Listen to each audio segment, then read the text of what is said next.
Lewis Hine retrata con gran sensibilidad a los inmigrantes en la isla de Ellis. Fabulosas fotografías muestran la extrema pobreza en las infraviviendas de determinados barrios de la ciudad y el horripilante trabajo infantil.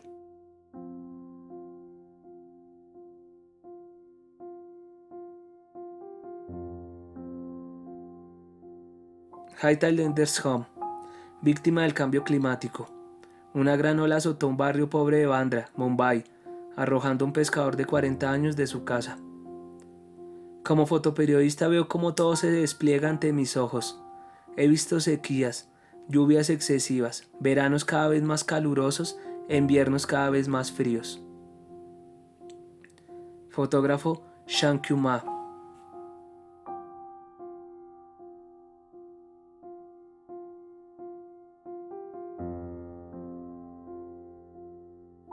Primavera latinoamericana. ¿Se acercan nuevos tiempos para Latinoamérica? En 2019 en varios países latinoamericanos multitudes han salido a marchar masivamente para expresar su descontento, reclamando a los gobiernos por el estancamiento económico, corrupción, desigualdad y problemas nacionales más específicos. Ciudadanos de Venezuela, Perú, Puerto Rico, Honduras, Nicaragua, Chile, Bolivia y Colombia han salido a las calles a decir no más.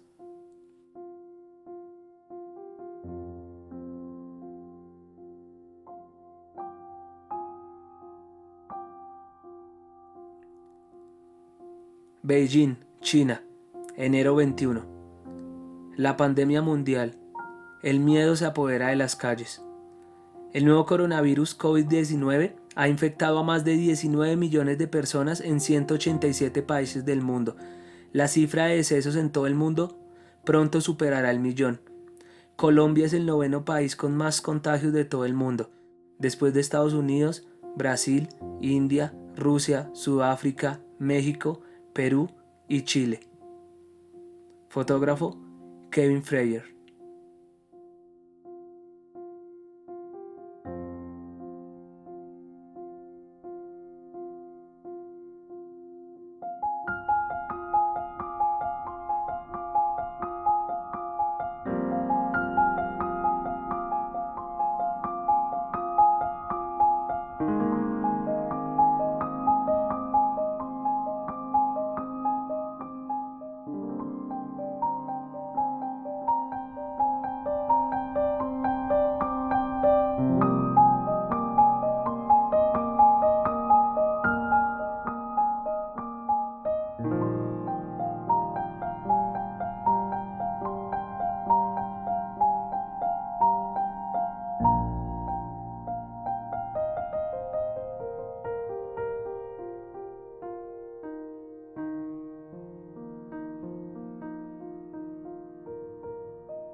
Bueno, hola, te saludo.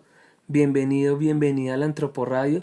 De verdad, muchísimas gracias de nuevo por brindarme tu tiempo y tu atención. Hoy vamos a comenzar un nuevo programa llamado Pienso Luego Resisto. Y considero, así como lo planteé desde el día uno, y es que el simple acto de pensar ya es una forma de resistencia. Entonces yo quisiera que este programa Pienso Luego Resisto se convierta en un espacio donde se pueda recuperar y posibilitar la formación del pensamiento crítico. La idea es reflexionar sobre la condición humana, identificar las características que determinan nuestras formas de vida en el siglo XXI, nuestras formas políticas, sociales, culturales, económicas. La idea es tratar de entender quiénes somos los ciudadanos del siglo XXI, cómo somos, en qué mundo estamos viviendo. Entonces, bienvenido y muchas gracias de nuevo por estar. Las fotografías que vimos al comienzo del programa muestran algunas de las grandes crisis que enfrentamos durante el siglo XX y que seguimos enfrentando ahora comenzando el siglo XXI. Y por donde quiero comenzar es que, y esto lo digo de forma preocupante y un poco triste también, es que cada vez se hace más notorio cómo hemos naturalizado conceptos como hambre, desigualdad, guerra, enfermedades, cambio climático, violencia intrafamiliar, racismo, homofobia, inmigración forzada, contaminación, desplazamiento. Es como si estos conceptos ya hicieran parte de nuestras cotidianidades, ya hacen parte de nuestras formas de vida, ya no nos sorprenden. Y además parece como si no pudiéramos hacer nada al respecto, ¿no? Es como si simplemente ya nos tocó vivir así. Así que mucha gente prefiere no hablar de estos problemas, ignorarlos, como si no estuvieran pasando. Y esto yo creo que en primera medida no podría o no debería ser juzgado, ¿no? Es como la afirmación normal de todo el mundo o de la mayoría de las personas. Yo también tengo mis problemas. No me voy a poner a pensar en los grandes problemas mundiales. Con mis problemas me basta. Y esto en primera medida pues parece cierto, correcto y hasta entendible. Hasta cierto punto. El problema de fondo yo creo es que más allá de los problemas personales que evidentemente todos tenemos, con los cuales convivimos a diario, nuestras circunstancias digamos íntimas que nos miran a los ojos cada día y que son innegables y hasta cierto punto inevitables, más allá de esto los problemas de índole mundial siguen creciendo, creciendo, creciendo, no paran. Y querer negarlos o ignorarlos, además de ser un absurdo, pienso yo que es peligroso, atenta contra nuestra propia vida. Herbert Marcuse, un filósofo del siglo XIX, plantea dentro de su filosofía política una reflexión sobre el ser humano que me parece muy pertinente. Y pues es una reflexión que parece más de un psicoanalista que de un filósofo. Él decía que los problemas personales, es decir, los problemas que nosotros tenemos tanto físicos como emocionales como psicológicos, no se pueden desligar de los problemas sociales. Él afirmaba que es a partir de la transformación de nuestras formas de vida colectivas, es decir, el campo de lo político, a través de esa transformación es como podremos posibilitar experiencias de vida personales más saludables. En otras palabras, no podemos pretender sentirnos mejor frente a nosotros mismos o exigirnos todo el tiempo pretender estar bien frente a nuestros miedos e incertidumbres, cuando al mismo tiempo vemos como el mundo se cae a pedazos. Eso no tiene sentido. Sí es cierto que existe un cuidado personal, un autocultivo, una autorreflexión, eso es cierto y más adelante en otro programa lo profundizaremos, ¿no? A través del campo de la psicología.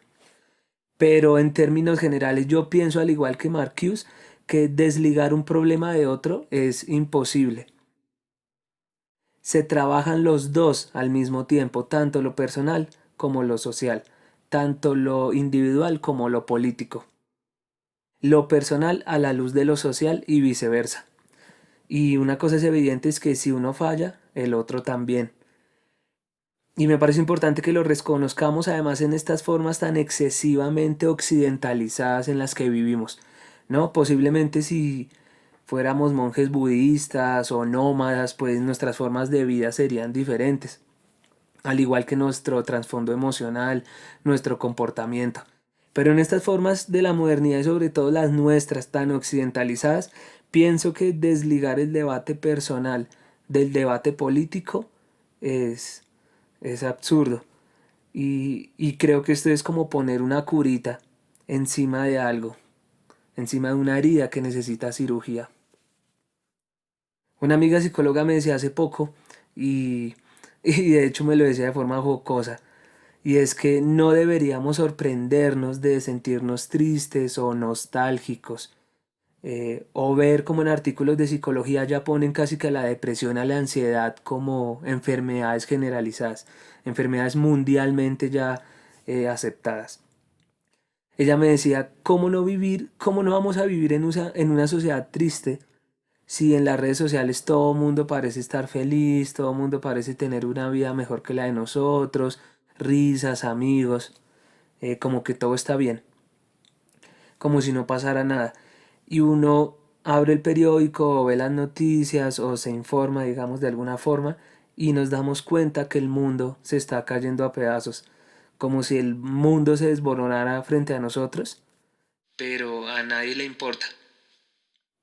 Esto es una contradicción muy fuerte, es una contradicción social fuerte porque nos pone en un punto medio y nos pone en un punto medio porque aunque neguemos aunque a veces lo queramos negar, el dolor ajeno nos conmueve.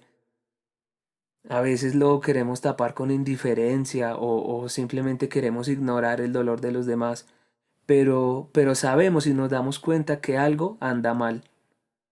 Y lo triste también es que nos sentimos impotentes al respecto, sentimos que no podemos hacer nada y esta impotencia nos genera nostalgia, nos genera como un vacío interior, nos hace sentir pequeños, como sin importancia. Ver la crisis en la que vivimos y no poder hacer nada. Esto pues evidentemente nos duele. Ahora bien, yo he mencionado un par de veces este concepto de crisis y uno como que se informa y ve muchas veces que existe una crisis, que vivimos el siglo XXI en medio de grandes crisis sociales, políticas, económicas, que en Latinoamérica son mucho más complejas, etcétera. Entonces yo quisiera comenzar por este punto, por desarrollar un poquito el concepto de crisis. ¿Qué es una crisis? Cuando algo deja de ser un problema y se convierte en una crisis. Y yo me pregunto, ¿será que es cierto que vivimos en medio de grandes crisis mundiales? O será que estoy exagerando? ¿O que estamos exagerando? El pensamiento, digamos, rápido que se nos podría venir a la cabeza es que todas las generaciones del ser humano han tenido problemas, todas, desde siempre. Entonces, ¿por qué las que vivimos ahora deberían ser más preocupantes o por qué tendríamos que ponerle más atención si siempre el ser humano ha vivido de alguna forma en medio de la crisis y la nostalgia? Esto no es del todo cierto. Lo primero para entender, digamos, la crisis que vivimos en el siglo XXI, es importante entender que las crisis no aparecen de la nada. Las crisis que vivimos ahorita en el siglo XXI las heredamos del siglo XX. Y a estos problemas no se le consideran, digamos, solo crisis, sino que también he leído autores que ya se le denominan crisis mundiales, crisis globales. También algunos lo llaman crisis epocales porque están marcando una época y una generación. Se les llaman crisis globales porque son de carácter masivo, atraviesan todo el mundo, no respetan cultura, idioma, color de piel, trascienden el espacio y el tiempo. Y el impacto de estas crisis son cada vez más nocivos. Y hay una cosa que yo creo que es muy importante que hoy en día no lo estamos, digamos, teniendo tan en cuenta. Y es que cada vez somos más seres humanos en un planeta que es finito. Es decir, somos cada vez más en un planeta que tiene recursos limitados. Y vamos a verlo un poco más claramente. Démonos cuenta que en los últimos años el crecimiento poblacional ha sido exponencial. Ubiquémonos por un momento en el siglo XIX, 1800, la época del romanticismo, postclasicismo, escuchábamos la música de Beethoven, de Mozart, luego Mahler, los grandes pintores del impresionismo, Paul Cézanne, Monet, ¿no? Siglo XIX, el siglo de la revolución industrial, la primera gran tecnificación de nuestras formas de vida, la creación de la máquina de vapor, bueno, etcétera, etcétera, etcétera. Nosotros hablamos del siglo XIX y hablamos como si fuera hace mucho tiempo, pero realmente ha pasado un poco más de 200 años. Y hay un dato que me parece importante que lo tengamos en cuenta y es que en 1800 la población era de 1.000 millones de personas y ahora ya vamos a llegar a los 8.000 millones.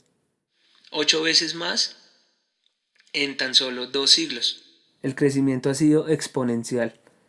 Y yo creo que solo este dato ya podría mostrarnos un poco la gravedad de los problemas que vivimos hoy en día. Es decir, los que pasan hambre son muchísimos más. El impacto de la guerra es muchísimo más masivo y generalizado.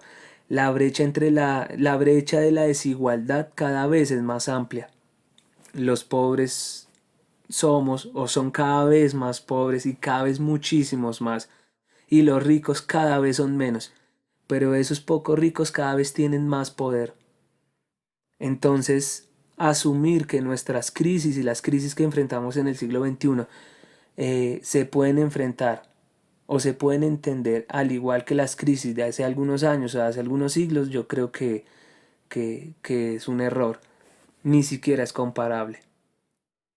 Revisé un texto que se llama La primera crisis global del siglo XXI, miradas y reflexiones. Este texto es un compilado hecho por Eduardo Gudinas, es un escritor uruguayo. Es un compilado porque reúne artículos de escritores y escritoras de Ecuador, Alemania, Argentina, México, Chile, España y Brasil. Y ellos, además de coincidir todos en la terminología de crisis global, ellos describen que el siglo XXI es el siglo de las grandes crisis, pero que estas crisis además tienen un impacto directo en nuestro diario vivir. Ya no son problemáticas por allá de los libros o por allá de los historiadores, sino que son crisis de verdad que ya hemos adoptado, que hemos normalizado, que hacen parte de nuestra vida cotidiana y además que hacen parte de la vida cotidiana de las personas de casi que de cualquier clase social. Eduardo Gudinas, en la parte de Mirando la primera crisis del siglo, habla sobre la crisis financiera global. Y él dice que esta crisis financiera que estamos viviendo, además en tiempos de pandemia y la recesión que vamos a vivir en post-pandemia, pues él dice que es la crisis epocal más grave de toda la historia del capitalismo. Él dice lo siguiente y lo voy a leer. La crisis comienza en el año 2019, con una crisis que se ha vuelto tanto global como multidimensional. Iniciada tiempo atrás como un problema económico de los Estados Unidos, poco a poco comenzó a golpear en otros países industrializados, hasta alcanzar las naciones del sur. La crisis se volvió global, pero también fue más allá de las instituciones financieras para adentrarse en la economía productiva y el comercio global, hasta impactar en la vida cotidiana de millones de personas. En otro texto, llamado La crisis mundial del siglo XXI y sus efectos para América Latina y México, la profesora Blanca Morales de la Universidad Autónoma de Puebla, en México, ella, además de reflexionar sobre el carácter masivo y global de la crisis que ya planteamos anteriormente, ella plantea que los países latinoamericanos somos y vamos a ser los más afectados. Ella dice que no tenemos la infraestructura económica ni social para recuperarnos de una crisis financiera a este nivel, y mucho menos después de la recesión económica post-pandemia. Ella dice, la crisis internacional actual es mucho más que una crisis económica o financiera. Sus consecuencias son por demás nefastas, no solamente en los países altamente industrializados, sino en todos los continentes. Pero entonces la pregunta que yo quiero plantear es de dónde vienen estas crisis, por qué estamos enfrentando esto ahorita empezando el siglo XXI. Y evidentemente la respuesta es que las crisis que estamos presenciando pues vienen desde el siglo XX. Hay un texto que se llama Siglo XX, 100 años de infortunio y esplendor. En este texto el profesor Elixir Urdaneta Carrullo, también mexicano, describe perfectamente cómo el siglo XXI es el hijo del siglo XX. Y es el hijo que está llamado a la transformación de la muerte y el odio que se esparcieron durante el siglo pasado. Él describe cómo en el siglo XX se tiñó el mundo de sangre para darle paso a los grandes avances tecnológicos y sociales que nos han permitido de forma innegable entender y mejorar la calidad de vida del hombre. Los avances del siglo XX nos permitieron combatir las enfermedades, prolongar la vida. En el siglo XX existieron grandes acontecimientos que nos llevaron de optimismo. Se acabó la guerra, se combatió la pobreza, se venció la hambruna, se desarrollaron las ciudades. El conocimiento científico solo tenía una dirección y era adelante, adelante, adelante, progreso, progreso, progreso. Además, a la luz de esto también aparece el Internet y el Internet nos permite tener una visión más grande del mundo, llegar a lugares donde nunca pensamos llegar. Básicamente el mundo se hizo pequeño, cada vez con más potencial humano, y todas estas cosas pues parecían augurar solo buenos tiempos. Pero comenzamos el siglo XXI y todo dio un giro. La caída de las Torres Gemelas, guerras en Oriente de las cuales ni siquiera tenemos conocimientos, eh, los índices de desigualdad son los más altos de toda la historia de la humanidad, miles de problemas culturales que ni siquiera alcanzaríamos a mencionar, violencia de género, inmigración forzada, explotación infantil, etcétera, etcétera, eh, y sin siquiera mencionar la pandemia, ¿no? Entonces la humanidad vuelve a sumirse en la angustia y ahora todos nosotros, ciudadanos del siglo XXI, nos preguntamos, ¿qué hacer? ¿Qué vamos a hacer? Con respecto a esto, el profe Elixir Urdaneta dice, el siglo XX ha sido uno de los periodos de la historia más intensos y convulsivos que le ha tocado vivir a la humanidad. Siglo de paradojas y de contrastes. Se inició con optimismo, Fue testigo del apocalipsis de dos guerras mundiales y terminó con un progreso científico inimaginable que nos condujo a una nueva civilización. Se creó la Sociedad de la Información, cuyo máximo símbolo, el Internet, emergió como un nuevo demiurgo. Sin embargo, ha sido el siglo XX hasta ahora, con todo su infortunio y esplendor, paradojas y contrastes, creación y destrucción, el más trascendental de toda la historia, y lega al futuro un horizonte promisor en la búsqueda de un renovado significado de vida y un anhelo de convivencia pacífica para toda la humanidad. Y en este último punto me quisiera detener. Lo voy a leer otra vez. El siglo XX lega al futuro un horizonte promisor en la búsqueda de un renovado significado de vida y un anhelo de convivencia pacífica para toda la humanidad. Hay una cosa que es cierta y es que nosotros somos hijos de la barbarie y de la muerte y del odio que se esparcieron por todo el mundo en el siglo XX. De hecho, en una entrevista a Imre Kertész dijo, el siglo XX ha sido una máquina de exterminar permanente. Y de hecho el número de muertes registrado durante el siglo pasado, es decir, a las personas a las que se les dio muerte o a las que se les dejó morir, fue de 187 millones de personas.